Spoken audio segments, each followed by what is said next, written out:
and welcome to Aging to Perfection. I'm your host, Mel Seifert, and we are powered by AARP Michigan, but I am so happy to be here. This podcast really covers a lot of content about aging and all the nuances that go into aging, but we want to make sure you do it with perfection. So that's why we're here to kind of guide you through all of these different areas. And today, we're going to be talking about online dating. And I do know that this is after Valentine's Day, but I am calling this podcast the Valentines Date Massacre. There's been a lot of stories out there, especially during these love holidays, about online scams, the do's and don'ts of online dating. And the last time that I had my guest here, Jack Love, we were talking about how she had some lows, her and her girlfriend, with online dating. So welcome back to Aging to Perfection. You're becoming a regular here. Thank you for having me again. Of course. So tell us, so what was your journey on online dating? I know I did it. Yeah, I did all the apps. All the apps. And went on a lot of first dates. Okay. So like all the free ones, like Plenty of Fish. Yeah, I, dabbled in Plenty of Fish. I dabbled in Bumble, Tinder, Hinge. You name it, I probably had at one point had an account. I think I was a Match girl, if that ages me at all, but I did have a Match account, okay, so I had one of those. So I think a lot of people start joining these websites when it's Valentine's Day, or like I said, kind of like, winter, you're sad, you're just, Bridget Jonesing it up in your house. And I just kind of wanted you to share some of your stories. Like, let's start with the good ones, and then we'll go into kind of more the in-depth and the do's and don'ts of things. Yeah. But share one of your favorites. Yeah, well, I met my husband through Bumble, I think. Oh my gosh. Yes. Okay. So we met online we've been married now for 3 years. We met 6 years ago. See, there are successes that come out of this. Yes. And there was a lot of bad dates before we hit struck gold. Yeah. So how many bad dates would you say you've been on? Oh, there was a lot. What was your worst date? If there is one. They all blend. I will say my friend, she went on some doozies too. She met a guy one time and he took her to the dump. Oh, just for a quick drop off? That's Yeah, she was like, okay. Cool. This is cool. Yeah. You never know what you're going to get. No. A lot of my girlfriends have done online dating too, and I live vicariously through their stories. I'm sure they're going through it and they hate what they're having to go through, but just these people that come out of the woodwork and how do you vet them on an online platform? It is so hard too, because I remember, especially dating in your 30s. Like I was mid-30s by the time I met Nate. Yeah. And there was so many one dates, first dates, and even just sitting there and meeting and just talking to him, there was many times where I was like, okay, where's my escape plan? Because I gotta leave. This is nothing. Right. One thing that's good about me is I can talk. Same. So there was a lot of one-sided conversations on some of those dates. But it was, you realize how many men don't actually want a relationship, and it was trying to weed through that and finding who actually wants a relationship and who just wants to talk.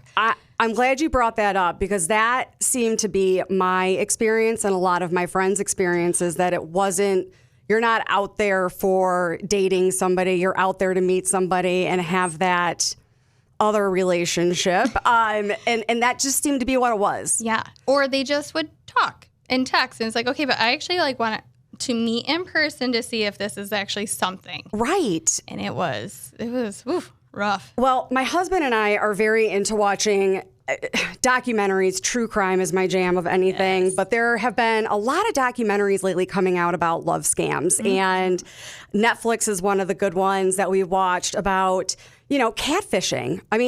That show is still on. And it's crazy to me. My husband actually watches it on his lunch hour, so hopefully he's not listening to this and I just embarrassed him. But when he's home from work and I'm home from work, at our lunch hour, we'll watch Catfish. And I'm like, how is this still happening? Oh, yeah. Well, and I feel like now it's even worse with AI, and you can generate these pictures and these people, and it's like, okay, but who is actually real? Right. And I know, my younger brother, he's dabbled in the online dating. He was like, I give up. I don't know if I'm actually talking to a person or a bot or right. who. And that's a really good point, is AI and how much that has really changed everybody's lives in so many capacities, but honestly with the fraud. And we're seeing more and more of that with older adults, but also, amongst our generation. Oh, for sure. And so back to the catfish situation, there's so many times where these women don't want to meet these men or vice versa, and they will use AI generated voices. They will create fake phone numbers, fake profiles, have multiple profiles out there. And so, I did some research on this, and, the Better Business Bureau came out with something just about how the combined total loss of finances is nearly $1 billion because of love fraud. That's insane. Right, because these people aren't out there for love, as we talked about. They're out there to kind of scam you, get money, figure out, what can they get out of you, because they're not in it for the true purposes. So some of the tips that they have, which I think are, it seems like it's evident, right? You seem like, okay, I'm going to share this tip, and you're going to be like, obviously. But when you're in it and you're wanting to find love and you're in it for the right reasons, you have rose-colored glasses on, right? Yes. So one is too hot to be true. So a lot of scammers will offer up good-looking photos, those AI-generated photos, or steal somebody else's photo. I know that happened to me when I was on Match, and that wasn't even in an era of really awesome technology yet. But it happened to me too. Yeah. And I was talking to this person, they exchanged number, and comes to find out it was like a WhatsApp app, and it wasn't even an actual person. I was like, oh. And how scary to go out there, right? Yeah. And you're trying to meet somebody.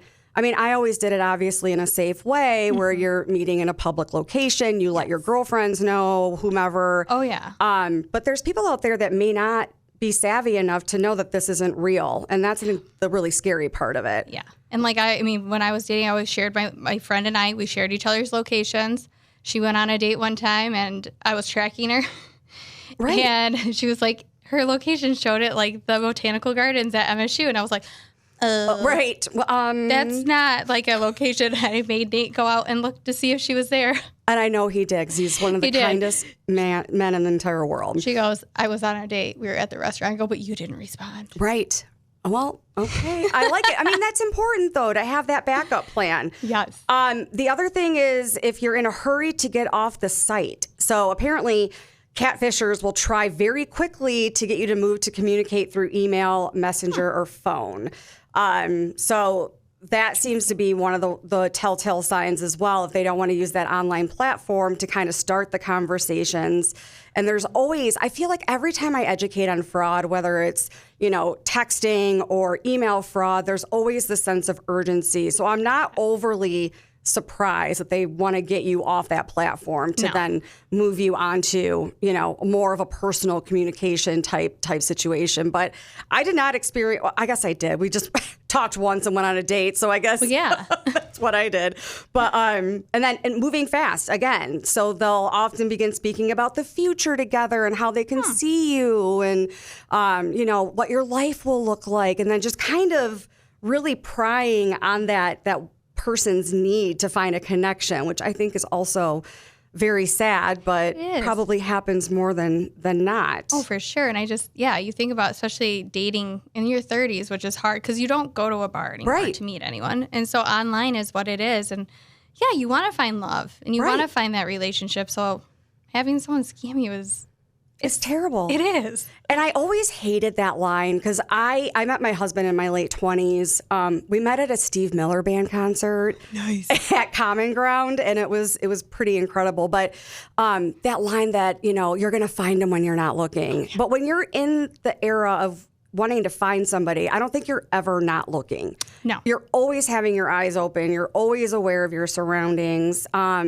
And so, obviously, that worked out well for me. But again, dating in your 30s, not a lot of options. No, I had gone on a period of literally I was going on first dates for weeks. Like every weekend I had a few first dates. And one of my friends was like, you just got to take a break. Yeah. You need to take, and I took about a 3 to 6 month break. And then that's when I met Nate. So it did, but it was I needed to find myself before I could actually find someone. And it's crazy because when we look at the next generation too is, I was going to weddings. Now I'm in baby shower era. Yes. Now, unfortunately, some of my friends' parents are passing away. And then you have divorce parties, and that's happening too. Like, this is still a thing where you celebrate your divorce and wear your wedding dress and do all the things.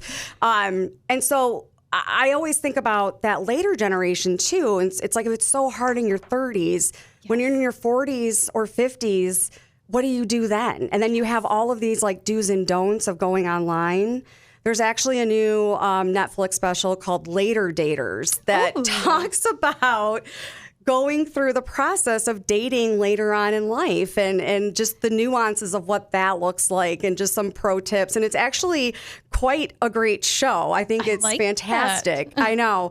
AARP used to have and they might still, so correct me if I'm wrong, but they used to have a dating site called Just Lunch. And so it was for older adults that wanted to find somebody, but make it super casual and just lunch. See, I like that. I do too. Because you're not committed then to dinner. These long periods. Absolutely. I always went just for drinks. Same. And then if it was good, then we did dinner. And that might have been a Sex and the City tip that I learned. And also the emergency phone call from a girlfriend. I mean, those two things were very, very top of mind. Same. A few more of these tips from the Better Business Bureau that I find. A couple that, watching Catfish, I feel like I'm an expert on this, but I digress. But don't want to meet up. That always shocks me when I watch these shows and these people are like, I've been dating her for 3 years and I still haven't seen her. Yeah.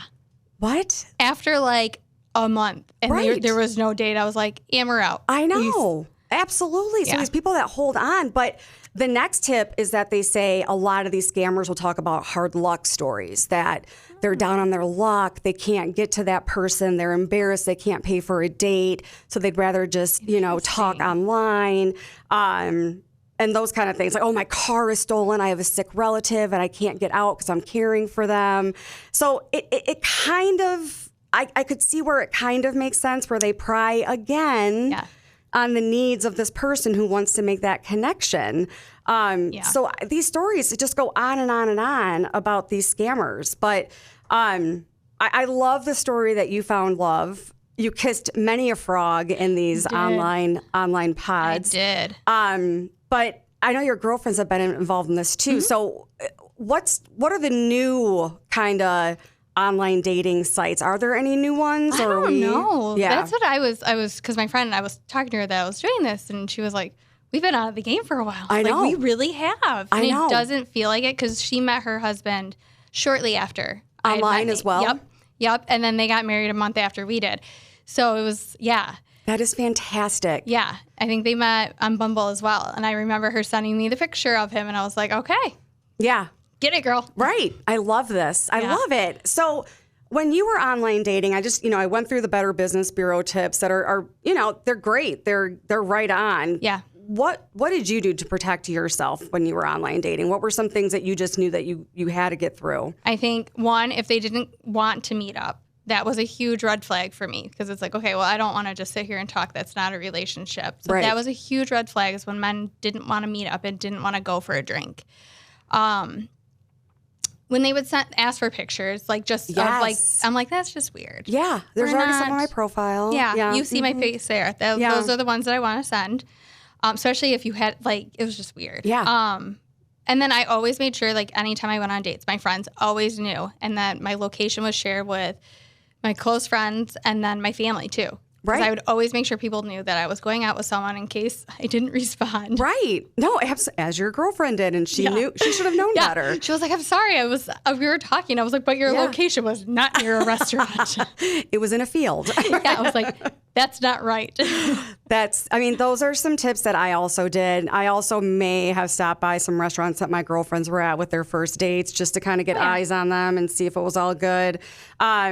But it is really important, and all jokes aside, to be diligent when you're doing anything like this. I mean, you hear these stories and you think that would never happen to me. Everybody always says that, but I'm sure that girl or man thought the same thing, whether it's a financial scam or God forbid, something worse. And so it's just so important. And there are so many websites that are dedicated to helping you with scam prevention. And one of the best ones here in Michigan is the Attorney General's office.